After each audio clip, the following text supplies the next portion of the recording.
eksistensialisme kekuasaan, bahwa kekuasaan harus ditunjukkan eksisnya gitu loh, eksisnya. Kadin kita bisa kondisikan, Kadin bisa dicawe-cawekan, tetapi pada saat yang sama mata publik dibuka bahwa penyelenggaraan PON amburadul. Mestinya pemerintah hadir di sana, pemerintah pusat. Ini kan hajatan nasional. Salam jumpa, salam Indonesia. Kembali lagi Dengan kami, Syndicate Talk. bersama Ari dan Via. Via. Tadi aku ngomong, salam jumpa, salam sehat untuk kita semua. Oh, gitu ya. Iya, ya, salam sehat untuk kita semua. Oke. Iya. Salam sehat untuk kita semua. Tapi tampaknya kita. Ya, masa tidak sehat terus, harus sehat lah, Vi. Tapi kalau iya pasti Mas. Iyalah. Bang lagi ada yang nggak sehat nih Mas. Yang bukan nggak sehat, tapi ya dinamika. Iya, gitu. Sehat nih. Seperti cuaca juga begitu, ya nggak apa-apa. Kan lagi masa transisi. Kalau ini pancaroba, biasa transisi peralihan, pergantian, biasa. Ada gejolak. Ada gejolak sedikit-sedikit, nggak apa-apa. Tapi ini sekarang gejolaknya kebanyakan, ya. Bukan apa? Ya banyak kontroversi, banyak hal yang ya itulah. Nah sekarang kita mau bahas tentang dua hal kan Mas yang lagi rame nih. Iya, apa tuh? Soal tentang betapa kisruhnya Pekan Olahraga Nasional. Soal tentang lo nggak efektif, bahasa nggak efisien. Kalau nulis sama nulis beda Mas. Lo kayak pemerintahan nggak efisien Ya, sekarang. daripada supaya agar dapat gitu. Nah, tadi apa lagi Mas? Oh Ya, ini PON ini kan PON. apa kisruh ya. Iya lagi kisruh. Tapi ada kisruh juga, kisruh apa? Kisruh ini apa? Kadin. Iya, kamar dagang. Belum dalam benar, kayaknya baru pertama kali dalam sejarah ya, seingat saya atau dulu. Zaman Orde Baru tuh ya berarti aman-aman aja, nggak bahwa itu bagian dari kekuasaan Orde Baru ya. Tapi kan ada ini kan Kadin bisa kisruh, bukan itu organisasi apa pengusaha bisa kisruh. Tapi PON yang memprihatinkan PON Pekan Olahraga Nasional. Nah itu. Kisruh. Itu apa? Dan itu kan memprihatinkan, itu kan kasihan. Itu kan perhelatan olahraga terbesar nasional ya. Nasional, iya. Tapi aku baru pertama kali sih Mas ngedengar kekisruhan terkait PON ini ya. Ya kekisruhannya itu ya, kekisruhan PON itu kan apa ya? Kekisruhan yang memang menjengkelkan, menyakitkan, sama memprihatinkan karena soal mulai dari apa tuh? Tempat ininya, venue-nya, becek, jebrok, becek begitu. Wah, segitunya nggak, tapi lalu apalagi tuh? Distribusi logistik, makan nasi kotak, nasi boxnya itu nggak layak. Aduh. Pastilah yang harusnya buat sarapan malah datang. Iya, itulah pokoknya kacau lah, panitianya kacau, urusan apa? Wasitnya yang urusan wasit sampai kemudian ada apa penamparan ya, apa? Iya, penamparan. Tampar di pemain, menampar wasit. Waduh. Ini maksudnya gini.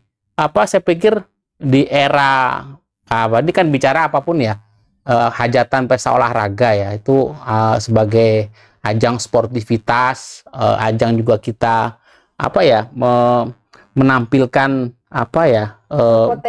potensi atlet, tapi juga pertama-tama bukan soal pertandingannya, tapi lebih bagaimana membangun guyup kebersamaan, bukan soal menang kalahnya siapa juara, tapi bagaimana dari setiap provinsi itu kita merayakan sebenarnya kebersamaan dengan melalui olahraga.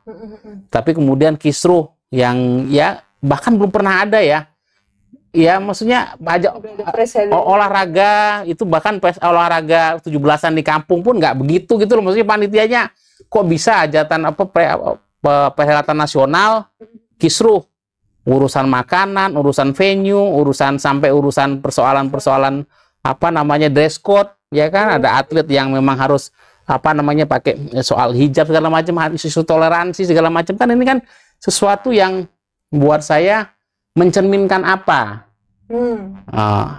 kenapa ini bisa terjadi, bahwa kemudian sekarang sudah ada dari KPK, Bareskrim lagi ada indikasi korupsi segala macam, tapi pasti ada penyalahgunaan wewenang atau panitia nggak ini, makanya tapi kemudian ada kisruh lagi soal Kadin, Munaslup yang tiba-tiba diadakan munaslup. Kalau saya baca kronologisnya kan itu nggak ada berita, nggak ada apa, tiba-tiba ada munaslup, lalu memilih apa Anindya Bakri. Sementara pengurusannya Arsya Terakhir kan sampai 2026, 2025, 2026 ya, sampai 2026. Kenapa tiba nggak ada persoalan, nggak ada apa, nggak ada gejolak, dan alasannya sekesan dibuat-buat, jadi supaya bisa koordinasi dalam masa ya urusan masa transisi lah. Ya apa, bagaimana menjalin komunikasi dan untuk urusan strategis dengan pemerintahan. Jadi Kadin sebagai mitra strategis pemerintah, bagaimana menjalin koordinasi dengan relasi dengan pemerintahan baru. Iya. Lalu apa hubungannya kan? Hubungannya karena Arsya Terakhir dulu ketua tim sesnya apa Ganjar Mahfud.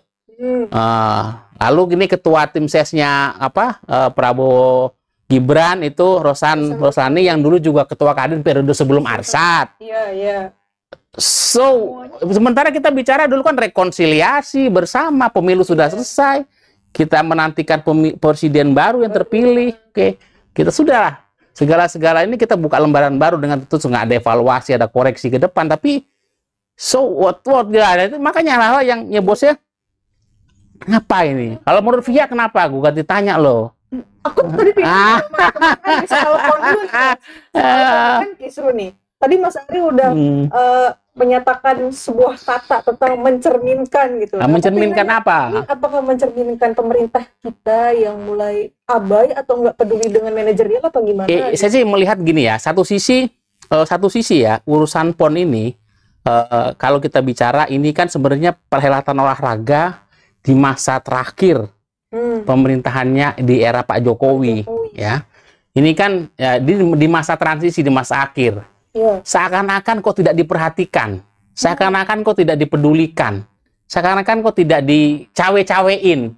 Mestinya kan ya, kenapa ini kan mencerminkan sebenarnya pemerintahan yang memang hari ini sudah tidak efektif. Pemerintahan yang hari ini memang ini dalam periode bebek lumpuh. Karena memang sudah mau berakhir ya. Iya. Ini makanya ketika padahal kan perhelatan pesta olahraga, apalagi untuk seorang Jokowi, presiden Jokowi itu kan sesuatu yang meaningful. Sesuatu yang meaningful, bahwa ini bukan pertama-tama soal perlombaan, pertandingan, tapi soal bagaimana menjalin kebersamaan, semangat, spirit, nasionalisme, kebangsaan, kebanggaan pada daerah, pada kebanggaan Indonesia. Kan dulu ada PON sebelumnya itu di Papua. Kita tahu bagaimana, lalu kenapa Papua? Karena ini saya coba menggambarkan ini Papua habis itu ditutup kemudian dari timur ke barat.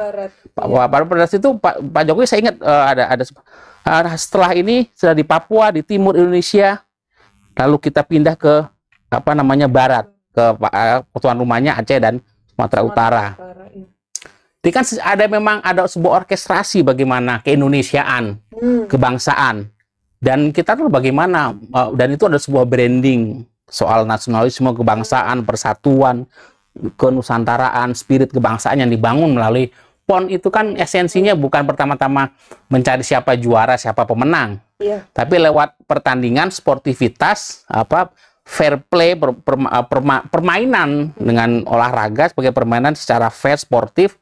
Kita menjalin kebersamaan karena ada perjumpaan di situ. Human encounter lewat perjumpaan manusia di lintas daerah, semua provinsi, ya. Bukan mencari siapa yang juara, tapi merayakan persatuan Indonesia untuk PON.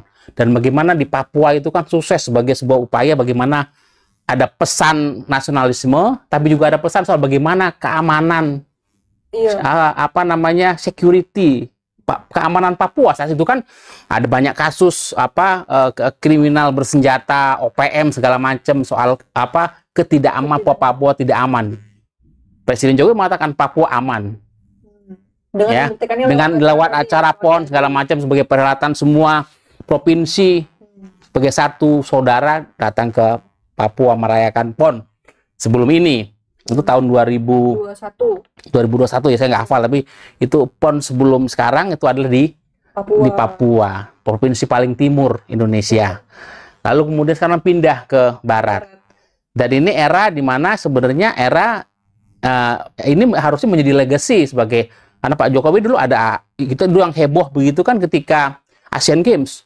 Iya, Asian Games. Ketika di Jakarta dan Palembang itu kan apa namanya Asian Games itu kan kita masih ingat betul bagaimana Presiden Jokowi, Pak Jokowi pakai motor, brandingnya itu kan juga dia soal bagaimana menampilkan soal keindonesiaan, nation pride, kebanggaan sebagai presiden, sebagai apa itu kan, wah itu kan luar biasa. Kita kan kan olahraga Asia itu kan, juga SEA Games juga, Asian Games, SEA Games, PON itu kan event untuk merayakan kebersamaan, keberagaman, kebanggaan, pride segala macam itu. Tapi kenapa sekarang di akhir ada sebuah event olahraga nasional PON, padahal kita kemarin baru merayakan bagaimana merayakan emas di Olimpiade Paris. Iya, ya kan? Emas Paris dapat bonus segala macam, kebanggaan. Ada perayaan soal kegembiraan, perayaan soal kebanggaan, tapi ketika kemudian seakan-akan kemudian anti klimaks. Saya cuma mengatakan, apakah kemudian situasi kisruh PON ini menjadi klimaks dari sebuah branding ya yang mau dibangun oleh Pak Jokowi ya, soal keindonesiaan, soal Nusantara, dari pesan dari Sabang sampai Merauke, dari Miangas sampai Pulau Rote, itu adalah kampanye besar di era awal Pak Jokowi, ketika bagaimana kita Indonesia bangsa yang besar, ada revolusi mental, bangun tol laut segala macam, kita membangun dari pinggiran, dari pulau terluar, kita Indonesia merangkul semua, dari Sabang sampai Merauke. Kita kan dulu hanya Sabang sampai Merauke, tapi Pak Jokowi di era Pak Jokowi menambahkan tidak hanya dari Sabang sampai Merauke, bukan dari barat timur, tapi juga dari Miangas, Pulau Rote, dari utara ke selatan. Di crossing kan, barat timur, utara selatan. Dari Sabang sampai Merauke, Miangas sampai Pulau Rote. Itu kan induk Indonesia sebagai negara kesatuan Republik Indonesia yang mau kita rayakan dengan pembangunan, dengan infrastruktur, konektivitas, dan salah satu kan dengan event-event olahraga, baik secara nasional, PON, baik juga secara tuan rumah Asian Games, Asia itu kan, kemudian SEA Games juga. Jadi kita merayakan itu, bagaimana.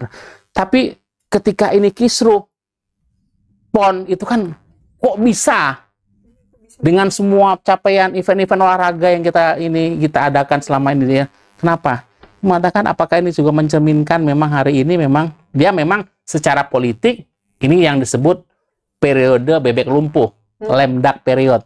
Ketika presiden yang memang sudah akan habis masa jabatan, presiden yang tidak bisa mencalonkan diri lagi, sudah memang habis ya, selesai tidak bisa mencalonkan diri lagi, menjelang masa akhirnya, ini kan 20 Oktober, hitungan hari saja, kurang dari 40 hari, menuju 20 Oktober. Ini kan berarti sekarang kalau sebulan lagi. Ya, sebulan lebih dikit ya, 30-an hari menuju 20 Oktober. Bukan hanya soal kekuasaan periode bebek lumpuh, dalam arti kekuasaan nampaknya masih coba ditunjukkan, tapi yang kita lihat spirit, ibaratnya apa ya, kayak seperti government, pemerintahan itu sudah malas. Pemerintahan itu bukan hanya bebek lumpuh. Kalau bebek lumpuh itu menggambarkan kekuasaan, power ya. Tapi kalau ini soal bagaimana efektif pemerintahan itu seperti sudah countdown duluan. Semacam ini kan kok bisa? Padahal ini kan ditanggung oleh dua Pemda kan, Provinsi Sumatera Utara dan Provinsi Negeri Aceh Darussalam, Aceh dan Sumatera Utara. 2 PJ. Apakah karena PJ-nya nggak dapet arahan gitu? Atau PJ karena PJ kan habis ini nggak mau pilkada, mau apa, jadi nggak ada emang pagi pun sebagai mendekati sebagai proyek, tapi ini cermin mengapa kok kisruh? Itu kan berarti kan, tapi jawaban pemerintah dari Menteri Olahraga Menpora semua baik-baik saja, urusan makanan baik, urusan venue juga diperbaiki ya. Tipikal ini. Jawaban birokrat. Iya, birokrat banget. Iya, yang seakan-akan padahal media udah menyorot soal makanan, soal. Tapi ini menariknya nih Mas. Hampir dalam waktu yang bersamaan tuh Kadin tuh lagi kisruh soal dualisme juga kan. Bahkan ada dugaan kalau di Kadin itu ada cewek-ceweknya pemerintah. Nah, itu kan karena terlalu fokus di Kadin, Mas. Nah, makanya begini ya, kemudian kalau kita bandingkan ada dua peristiwa. Satu event olahraga PON di Aceh di Sumatera Utara, kisruh. Seakan-akan pemerintah tidak hadir, atau dalam bahasa seakan-akan negara tidak hadir di PON. Pemerintahan tidak ada, pemerintah itu ignoring, sehingga semua tuh panitia kacau. Ini kan tanggung jawab pemerintah. Ya, seakan pemerintah itu bukan hanya tidak bertanggung jawab. Ada kisruh juga Kadin. Kemudian ada publik masyarakat opini, persepsi yang bangun ini Pak Jokowi cawe-cawe gitu ya. Udah dijawab Pak Jokowi. Ini sudah dijawab, jangan melemparkan bola panas ke saya. Itu urusan internal katanya gitu ya. Ya, mengapa kemudian Kadin menjadi bola panas? Ini kemudian menjadi bola dingin. Bola panas kan bola yang liar, artinya kekuasaan itu digambarkan sebagai kekuasaan yang kemudian mencari bola itu kan bola panas. Dan ini macam bola dingin. Seakan-akan mengatakan begitu. Jadi perkara gini, di era tinggal kurang lebih 30 hari menuju pergantian kekuasaan, mengapa ada seperti itu? Karena saya mau mengatakan gini, ketika opini publik, ya, persepsi dan semua orang tahu di media di mana mengatakan sulit untuk mengelak, sulit untuk tidak mengatakan bahwa kisruh Kadin itu tidak ada campur tangan politik. Ya, tidak ada, sulit untuk menerima rasional, nggak ada angin. Nggak ada angin, nggak ada api, nggak ada apa, nggak ada indikasi, nggak dapat tiba-tiba ada munaslup, akselerasi digeser. Tapi kita pernah lihat ada namanya munaslup, mana munas Golkar kemarin, ketua umum Golkar tiba-tiba diganti juga. Ada proses politiknya, ada tahap-tahap. Tapi intinya kan ada kisruh Golkar, tiba-tiba ketua umumnya mundur, nggak ada sebab, nggak ada apa. Orang melihat ketika bicara itu ada ketua umum yang baru, ada keluar diksi kalimatnya statement soal Raja Jawa, seakan-akan mengafirmasi bahwa selama ini publik entah itu menuduh, dugaan kuat atau apapun campur tangan istana. Istana menolak.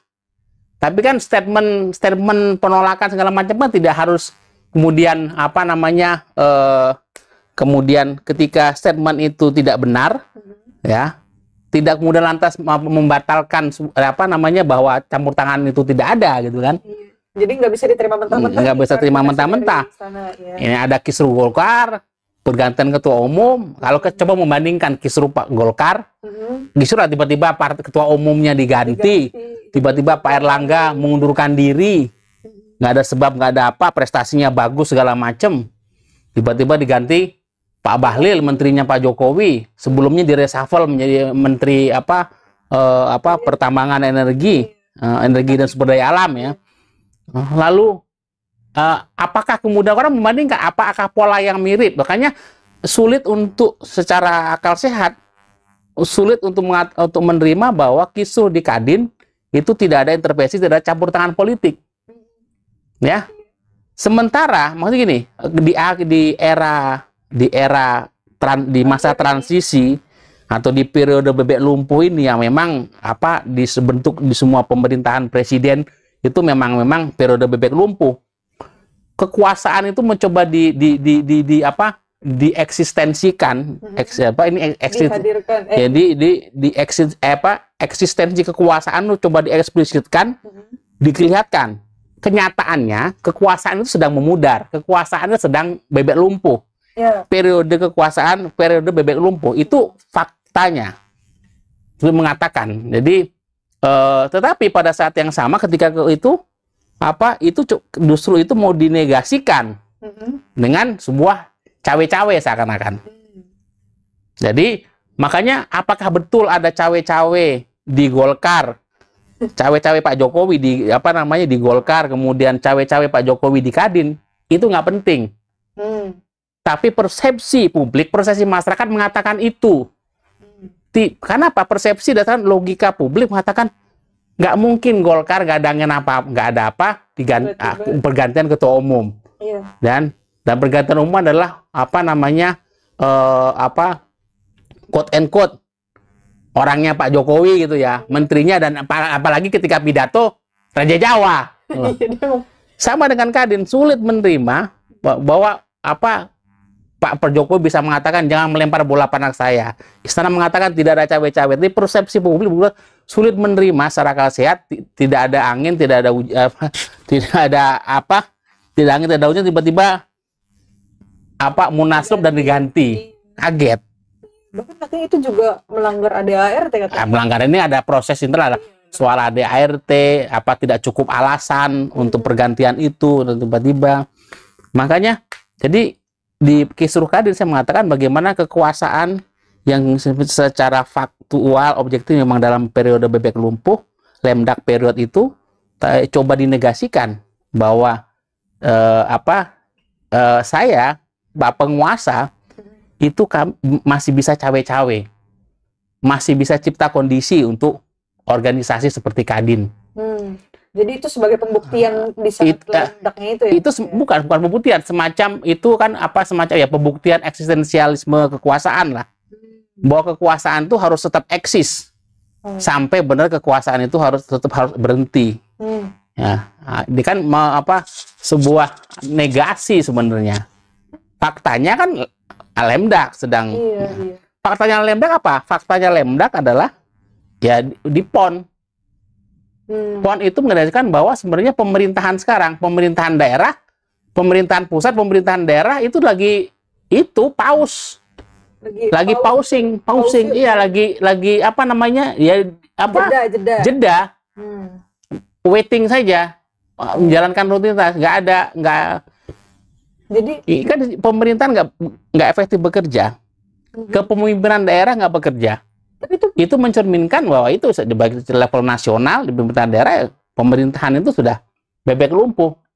Tapi itu membuktikan juga nggak sih prioritas pemerintah pusat atau penguasa saat ini tuh bahwa apa yang ada di Kadin misalnya yang kayak gitu menjadi prioritas ketimbang apa yang ada di daerah gitu loh Mas. Karena kepentingannya tadi yang Mas disebutin, bukti eksistensialisme pemerintah tadi. Ya. Jadi prioritasnya ini semacam mencoba memanggungkan, mengekstensifkan eksistensialisme kekuasaan sang penguasa.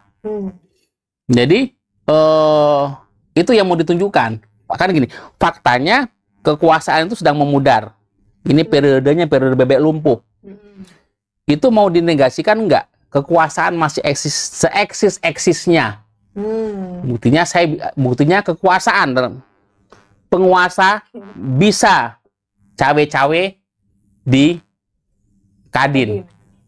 Jadi karena logika publik sulit mengatakan kisruh di Kadin kalau tidak ada cawe-cawe kekuasaan, apalagi statementnya Bang Susatyo sebagai ini. Kenapa? Alasannya karena untuk koordinasi dan relasi Kadin sebagai mitra strategis pemerintah dengan pemerintahan Prabowo Gibran. Loh, ya kan alasannya karena ini transisi. Apakah kemudian Arsad Rashid, kepemimpinan Arsad Rashid itu tidak kompatibel, tidak relevan dengan kebutuhan menjalin relasi dan komunikasi koordinasi dengan pemerintahan baru sebagai mitra strategis? Bahwa Pak Arsad Rashid itu adalah ketua tim sesnya Ganjar Mahfud. Itu kan untuk konteks pilpres sudah selesai, pemenangnya kita dukung presiden terpilih. Ini kan masih berada residu pilpres segala macam, dan Pak Arsad Rashid profesional, dia sebagai tim ses, ya sudah. Sekarang dia sebagai ketua Kadin, nggak ada persoalan di Kadin sejauh kita menangkap ya di publik. Ya, tapi ini tadi karena demi alasan menancapkan, memanggungkan, mengglorifikasi sebuah eksistensialisme kekuasaan, bahwa kekuasaan harus ditunjukkan eksisnya gitu loh, eksisnya.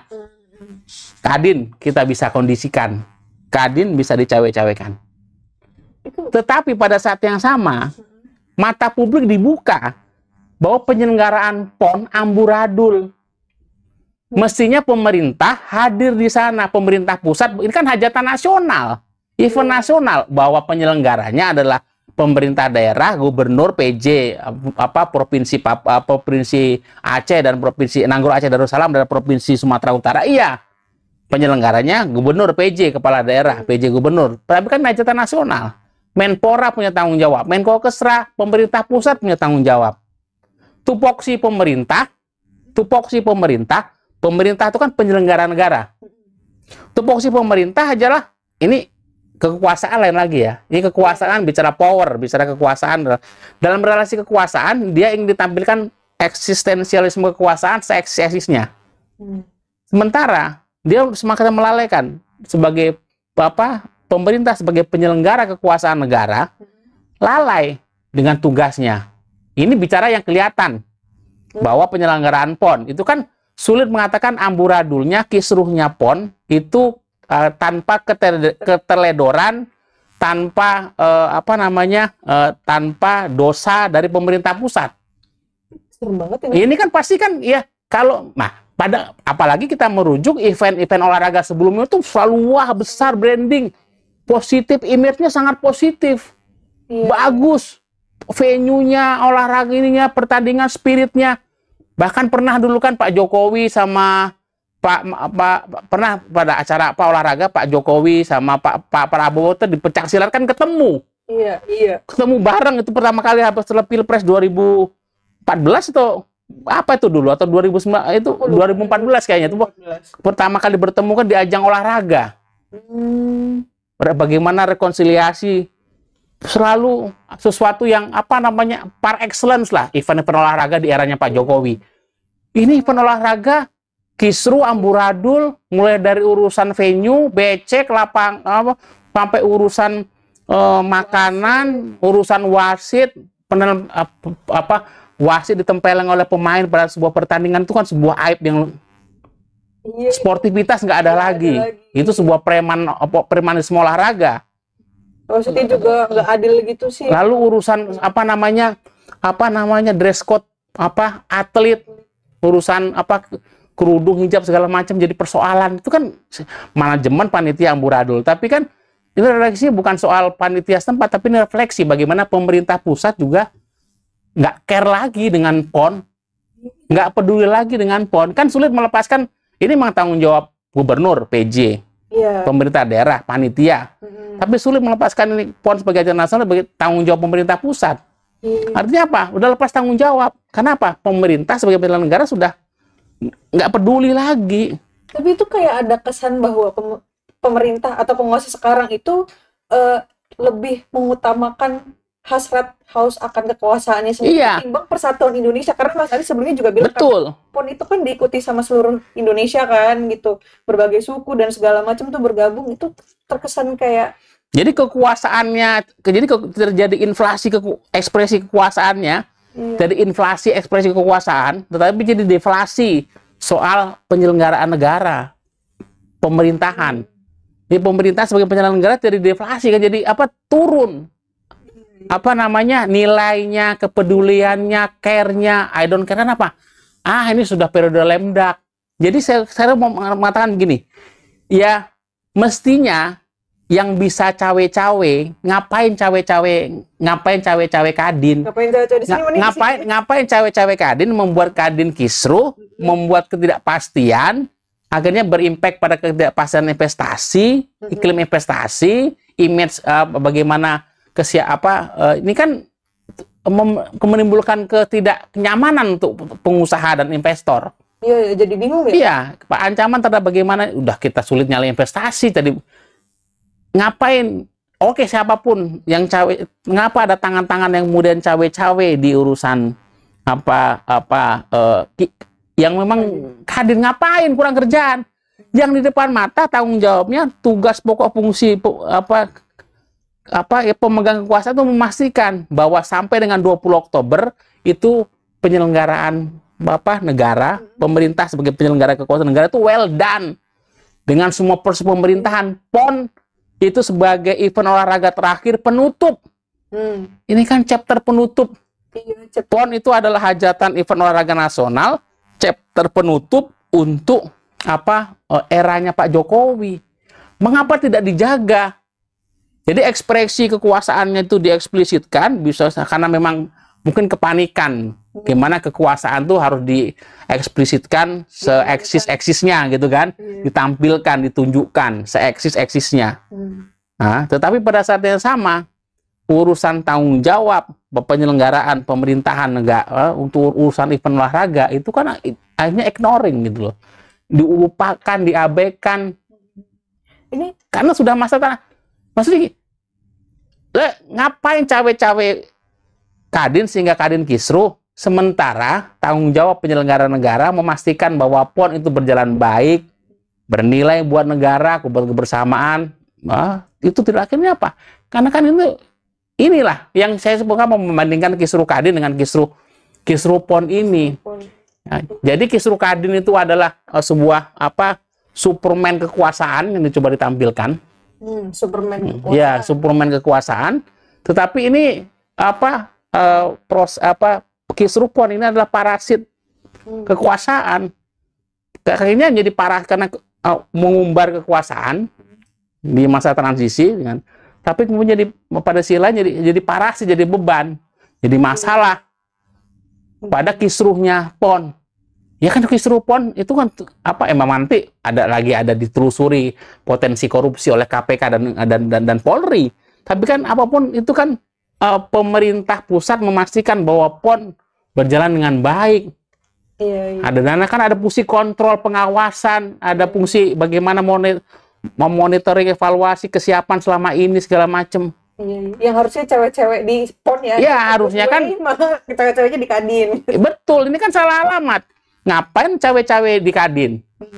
Cawe-cawe itu di PON, karena PON itu adalah event olahraga terakhir di era Pak Jokowi, harus yang jadi paling baik sebagai legacy. Malah dengan pesan-pesan olahraga, sportivitas yang selama ini event-event olahraga itu menjadi bukan hanya panggung selebrasi olahraga, tapi panggung selebrasi kebangsaan, negara, pride, kebanggaan, itu loh. Tapi ini kan ya mohon maaf, memalukan dan menyedihkan. Memalukan, menyedihkan, menjengkelkan. Ngurus masa bikin, ya kita sudah negara ini, kita bicara soal bagaimana ini era Pak Jokowi ini bagaimana membangun pride itu. Kita siap menjadi panitia negara, menjadi tuan rumah Olimpiade. Itu penantang lontar. Olimpiade olahraga tuh ya? Olimpiade tahun berapa? Mendaftarkan diri sebagai siapa? Kita udah bicara soal mimpi besar menjadi tuan Indonesia emas. Suatu saat kita harus siap bangsa ini, karena sudah sukses Asian Games. Sukses bagaimana siap diri untuk panitia Olimpiade. Bikin PON itu amburadul, kisruh, berantakan. Itu kenapa? Persis tadi abuse of power. Penyalahgunaan kekuasaan tuh harusnya untuk penyelenggaraan negara. Iya. Untuk bagaimana memastikan pemerintahan ini berjalan dengan baik sampai the end of the power gitu, sampai akhir kekuasaan, sampai 20 Oktober.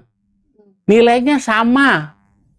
Mau peresmian jalan tol, infrastruktur, sama event olahraga itu punya nilai yang sama.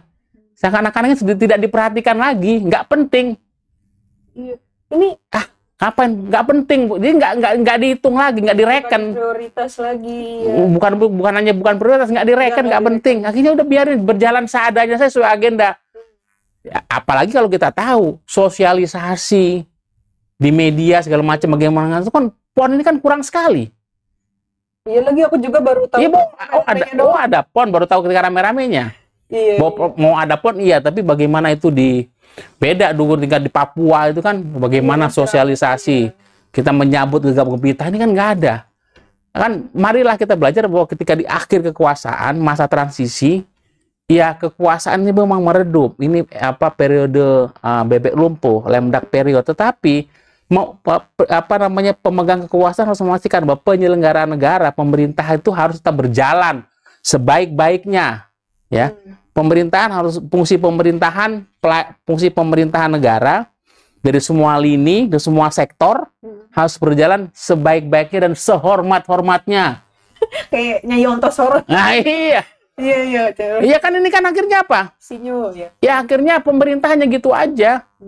Dia hanya bicara apa kekuasaan untuk kekuasaan. Iya, kalau kayak gitu bikin Bukan kekuasaan untuk melayani, untuk melayani masyarakat, kekuasaan bukan untuk penyelenggara negara. Hanya begitu. untuk elit semata. Kultur kekuasaan kita hanya begitu. Mau penguasa tertinggi, mau penguasa daerah, kepala daerahnya Pak PJ. Akan mau pilkada, gue nggak habis ini ngapa-ngapain. Gue nggak dapat kursi. Ngapain gue urusin? Nggak ada sense of responsibility. Nggak ada sense of apa ya? Sense of belonging. Oke, lu memang PJ sementara, tapi tanggung jawab lu sama persis. Itu kan nggak amanah. Iya. Kekuasaan itu lo mau sebagai PJ, gubernur definitif kan kekuasaan amanah. Presiden, menteri apa itu amanah, harus sampai akhir amanah itu kan hanya administrasi, formalisme administrasi. Lo sebagai gubernur definitif, lo sebagai PJ, sebagai itu menteri itu kan posisi formal administratif. Tetapi kan genuinnya soal bagaimana kekuasaan tuh amanah apa tuh? Untuk penyelenggaraan negara, melayani masyarakat sampai titik terakhir pengabdian. Tapi kan penguasa tidak melihat bahwa kekuasaan jabatan sebagai pengabdian, tapi sebagai apa?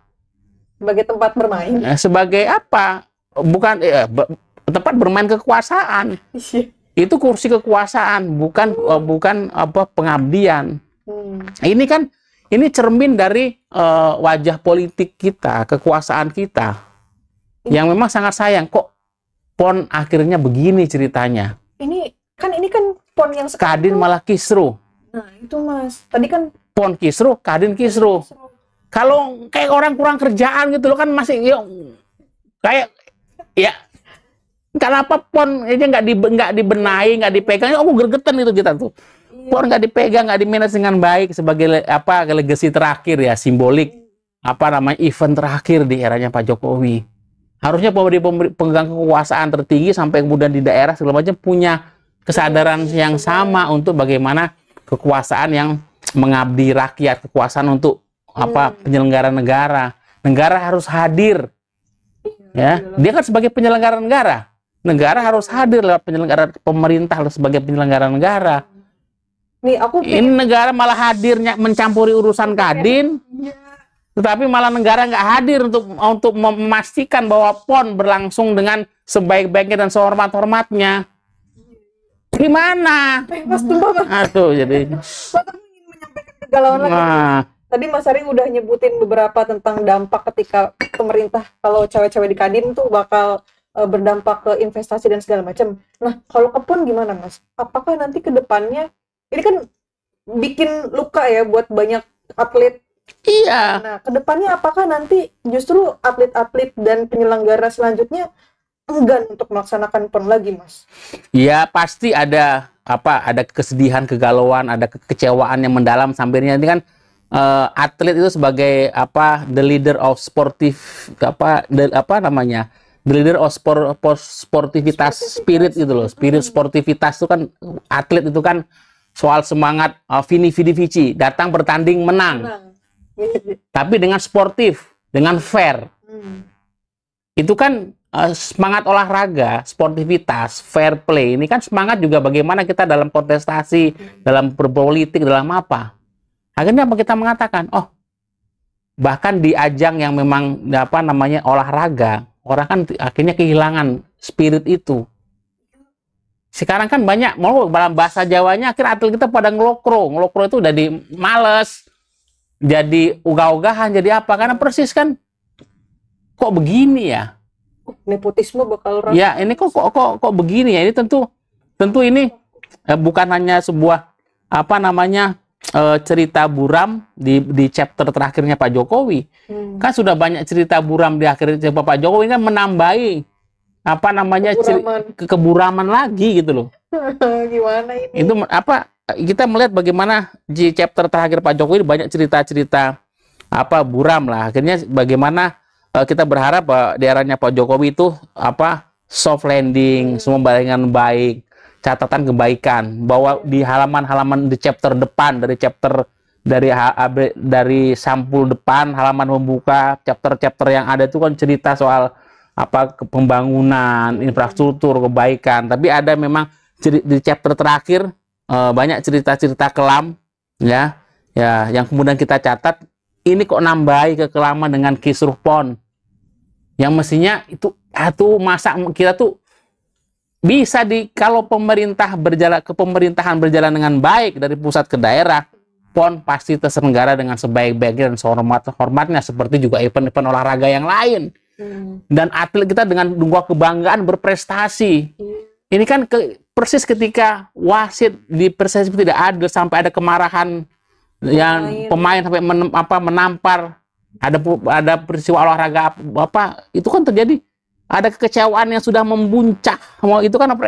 Itu kan nggak boleh menampar, tapi wasit yang nggak adil nggak segala itu kan juga ini kan sebenarnya sebuah mirroring dari situasi berpolitik bernegara yang memang sepertinya sudah ternodai dari bahwa semangat sportivitas, fair play kan ternodai dalam proses politik kita.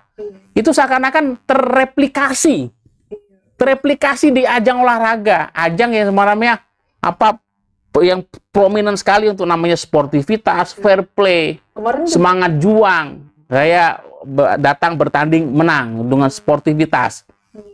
Karena di persis itu semacam mirroring ketika TSM di pemilu, ya, sportif. TSM di pemilu sekarang terreplikasi di terstruktur, sistematis dan masif penyelenggara.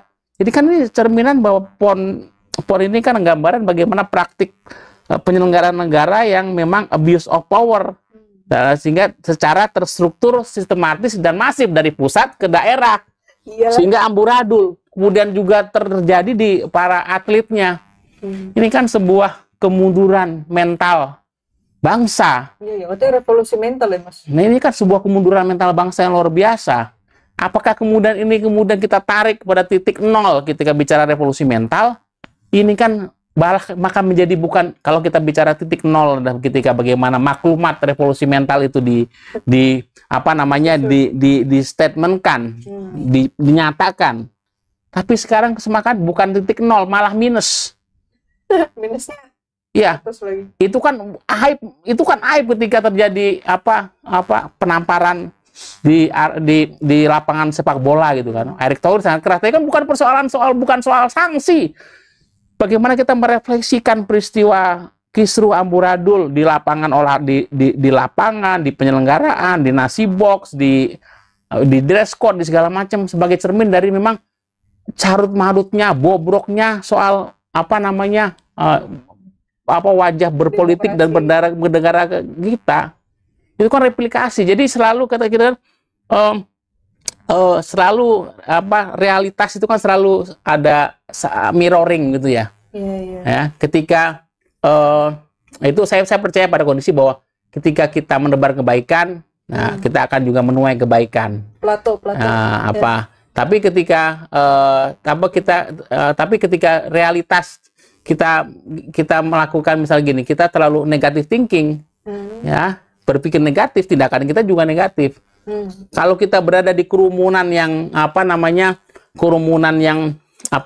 acak adut, yang uncivilized, kita akan ikut juga acak adut, amburadul. Ketika situasi politik bernegara kita, amburadul, acak adut, carut marut hari ini, itu kan kemudian menjadi tercermin di banyak bidang yang lain. Iya. Itu kan realitas itu kan selalu menampilkan sisi-sisi yang saling mirroring. Ini kan menggambarkan, makanya sangat menjengkelkan PON kita ini. Bukan pertama-tama saya tidak mau menyalahkan para atlet dengan emosi segala macam, tetapi ini adalah kesalahan penyelenggara negara yang memang tidak amanah. Nah, karena memang penyelenggara negara, penguasa itu hanya menjalankan kekuasaan untuk kekuasaan, untuk mempertahankan kekuasaan dan melanggengkan kekuasaan, bukan memegang kekuasaan untuk menyelenggarakan negara, untuk memelihara, menebarkan kebaikan bersama, ya, kebaikan publik untuk melayani rakyat, bukan itu. Ini kan sebuah kondisi yang sangat memprihatinkan di era ketika kita harus menarik sebuah garis horizon dari titik nol ketika 2014, ya, sampai kemudian sekarang titik menjelang 2024 ini. Jadi apakah kemudian kita kemudian menjadi sedih? Ya, tapi bagaimana refleksi ini juga menyerang kita. Ini ya memalukan, menjengkelkan. Ya, ngapain sih cawe-cawe ya, kalau mau cawe-cawe, kalau pemerintah, kalau penguasa, dari pusat sampai ke daerah, kalau pemerintah dari pusat ke daerah cawe-cawe di PON, itu cawe-cawe di PON tuh sudah sepantasnya, seharusnya itu sepantasnya itu tugasmu di sana. Itu PON pasti berjalan dengan baik, sebaik-baiknya dan sehormat-hormatnya. Tapi karena mereka udah cuek, nggak peduli, nggak mau cawe-cawe, malah cawe-cawenya di urusan namanya tadi panggung kekuasaan yang namanya Kadin. Itu bisa bakal sebagai untuk mengeksplisitkan oligarki lagi. Oligarki kekuasaan masih eksisnya. Ini kan semu. Aku agak Semu bahwa kekuasaan itu faktanya secara objektif inilah periode bebek lumpuh. Kita sadari kan menerima kenyataan bahwa apa yang kita miliki termasuk kekuasaan itu kan hanya sementara. Ya. Ada saatnya dimulai, ada saatnya mengakhiri. Jangan kita tidak siap mengakhiri. Siapapun yang jadi penguasa, siapapun yang memegang kekuasaan, menyelenggarakan pemerintahan, jangan itu mental kekuasaan kita yang kemudian tadi mental yang memang perlu kita suntikan lagi semangat revolusi mental kedua. Tapi revolusi mental. Revolusi mental. Ini kan cerminan. Jadi kisruh PON, kisruh Kadin, ada kisruh partai juga yang belum lama ini, Partai Golkar. Ada juga ada kabar-kabar akan ada isu-isu kisruh di PKB misalnya, partai. PKB. Ini pemegang kekuasaan, oligarki kekuasaan, hegemoni kekuasaan ini ingin di masa akhir kekuasaan ingin menampilkan, ingin mengeksplisitkan, mengkontraskan se-eksesisnya. Padahal kenyataannya kan tidak demikian. Kekuasaan itu sedang memudar, ya. Kekuasaan itu sedang dalam periode memudar, sedang melandai. Kekuasaan itu akan redup, akan selesai pada 20 Oktober 2024 dengan semua. Dan nanti kepala-kepala daerah itu juga akan berakhir nanti ketika kepala daerah terpilih. Kan karena nggak siap.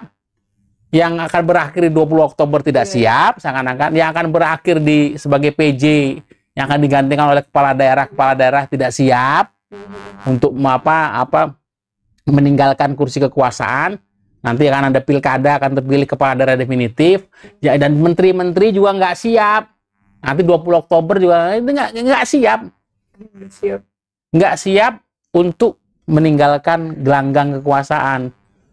Karena betah kali ya. Ya betah. Betah tapi nggak ada persiapan. Ya ketika bukan soal betahnya, tapi ketika kekuasaan itu di sana nikmat dan juga jadi abuse, jadi memang penyalahgunaan. Kekuasaan itu untuk membuat kemakmuran rakyat, kebaikan umum, pelayanan rakyat. Kalau itu yang terjadi, PON itu berjalan sebaik-baiknya seromarman dan tidak ada kisruh di Kadin, nggak ada kisruh di Golkar, nggak ada isu gosip-gosip soal kisruh di PKB. Lagi banyak. Jadi ini kan drama politik ya. Banyak banget. Ini drama politik yang kemudian mengajak kita untuk satu kritis, kedua kedua juga reflektif untuk melihat bagaimana realitas politik yang terjadi di depan panggung itu harus kita baca apa kemudian yang kemudian sedang terjadi di di belakang panggung kekuasaan. Ini kan peristiwa kisruh PON, kisruh Kadin, kisruh partai, beberapa partai ini kan bagian dari drama politik di depan panggung. Tapi bagaimana cerita di belakang panggung? Bagaimana skenario, sutradara, kemudian skrip, dan kemudian produser, aktor itu bermain. Tentu sang produser itu memainkan peran sentral. Ini kan tentu kan karena kalau kita ibaratkan sebuah bahtera kapal besar kan ada nahkoda yang memastikan bahwa kapal ini akan berlabuh dengan tenang di dermaga. Lalu digantikan nahkoda yang baru.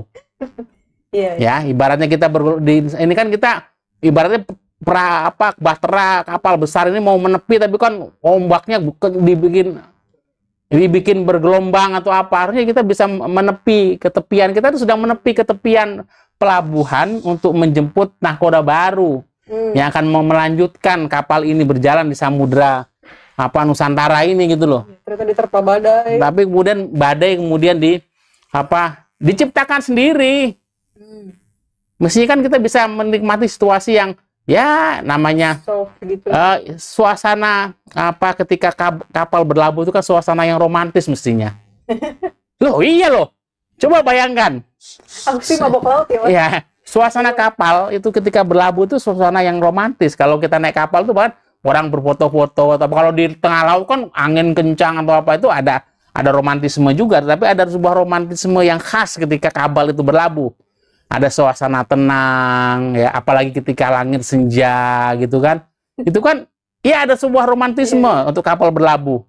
Ya, ini kan tapi hari ini periode pemerintahan ini akan berlabuh tapi bukan romantisme yang dengan cara yang horor, tapi tragisme. Oh, tragis. Dengan cara yang atau horor gitulah. Thriller. Banyak cerita-cerita yang nggak terduga ya. Ini kan gejolak, jump scare, kisruh, bahkan dinamika yang kalau dinamikanya masih gelombang tapi kisruh. Harusnya kan kapal berlabuh di laut yang di tepian laut yang tenang, ombak mulai air laut mulai dangkal, mulai tenang berlabuh. Lalu kemudian kita mempersiapkan bagaimana nahkoda yang lama itu turun, ya kemudian nahkoda yang baru naik dan kemudian menggantikan bagaimana nahkoda ini membawa berlayar 5 tahun lagi ke depan. Kan begitu. Atau kalau sebuah kereta atau mobil. Loh, kereta, mobil nggak bisa nih. Kalau sebuah kereta ini kan lokomotif kan masinisnya ya. Yang kemudian sampai di sebuah stasiun kan ada suara ada pesan suara yang disampaikan. Oh, yang di stasiun atau di pelabuhan, oh kereta mau datang, oh kapal mau datang. Lihatlah jauh di sana lagu namanya? Lupa lagi.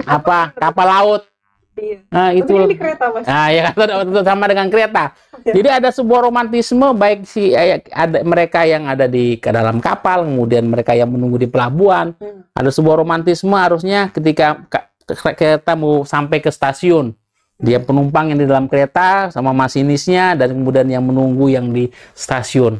Tapi hari ini ketika kapal ingin berlabuh atau kereta akan sampai ke stasiun untuk berganti nahkoda atau berganti masinis kan jadi banyak cerita-cerita yang horor, yang kisruh, yang ya tadi bukan romantisme tapi malah tragis ya, cerita-cerita yang secara politik sangat tragis situasi ini yang memang harusnya periode yang diakhiri dengan baik, dengan keagungan, dengan sebuah glorifikasi yang membawa sebuah romantisme, bukan membawa sebuah kemarahan, kecewaan. Ini kan tentu gambaran refleksi kita. Jadi saya tidak tahu dan kita apakah ke depan masih banyak cerita-cerita yang kemudian menjauh dari romantisme Republik ini untuk sampai kepada pergantian kekuasaan nanti 20 Oktober. Nah, kita berharap ya itu jangan lagi ada cerita-cerita horor, cerita-cerita kisruh, cerita-cerita yang membuat kita hanyut dalam perasaan-perasaan yang kemudian politik bukan lagi kegembiraan, tapi politik jadi sebuah ketakutan, kekisruhan, kekesalan, kemarahan. Jadi itu kita belajar banyak pihak dari situasi-situasi hari ini. Jadi bagaimana kita mencoba membaca, merefleksikan, mencerminkan realitas kehidupan masyarakat itu dalam sebuah realitas, bagaimana berpolitik, bernegara, kemudian berkonstitusi. Nah, ingat pesan, jangan lupa kita ingatkan pesan almarhum Pak Sugeng Suryadi. Bagaimana kita tidak pernah letih mencintai Indonesia, dan kemudian kita memastikan bahwa berpolitik harus dijalankan dalam rangka bernegara, dan bernegara dalam kerangka berkonstitusi. Jangan pernah letih mencintai Indonesia. Jangan letih, tapi ya begitulah. Iya, dengan semua realitasnya. Iya. Jangan pernah letih. Yang letih itu pejabat, Mas.